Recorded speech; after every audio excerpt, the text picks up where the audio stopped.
bana couloir ndene sabino Eric Pis na bino yo kandena sabino biso bana bala totekaka nyonso parka mwana bébé donc wana nde ya moi passe mais tout etikali tout sala donc ndene sabino za ya kosate nde sala mona bakinia na bakini zala omona mtu mo pena bimi pena na palena na porte palena espoir kalia donc ça coûte na place mo ba baluka coordonner abimsi mutu ngala ya tongili papa wana aleki aluki place mo ba nini singa courant abeti yango abimsi tester na yetanta kangisi courant aleki place mo ba tindika ka atindiki donc espoir na ye façon ngala quoi ngala soir donc des ala toujours Eric Pis na bino na ba London nene sa no mo na balabala ki balabala ngwango na minute tona balabala mo ezoya Eric Pis a koti na mamba bina est-ce que bo ndi mango Eric aoyemba les zulute aoyemba aobina nene sa bino do tout ça là donc nene sa bino réalité na ngoyo e monani na sa bino total à to yora to monara na kata London message na elibino single zebima tranango high ketchup carne na sarabino sko bino mo bo digérer high ketchup donc sozo shine ka yo ana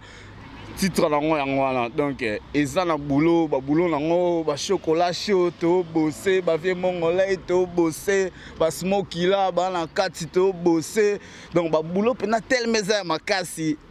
na moi pressé terre loba na esibino ke high ketchup na bino single zea ezala penza elenga trop aquarium mboka jenile mabungama ndeka na loba sindi tela high ketchup Loriani tela high ketchup donc boza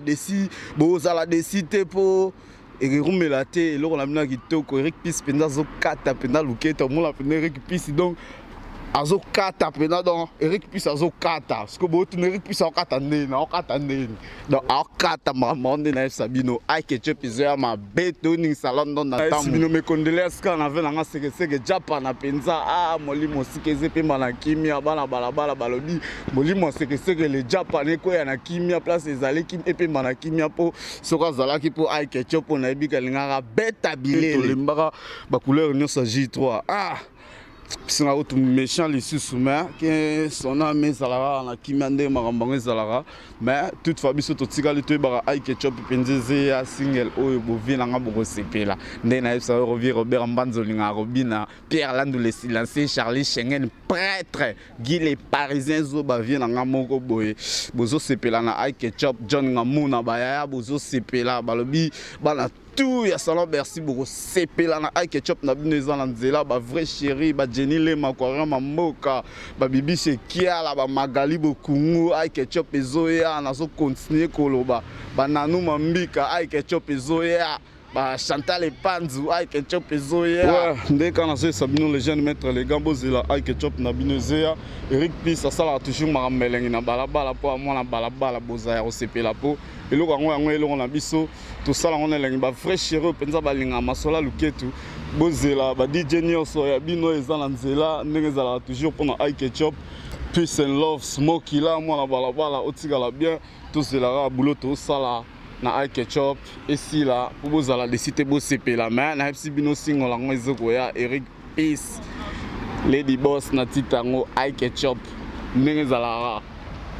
donc aminga le bete pour na lelo tout cela ai ketchup quoi ai ketchup na bino ezako ya Peace.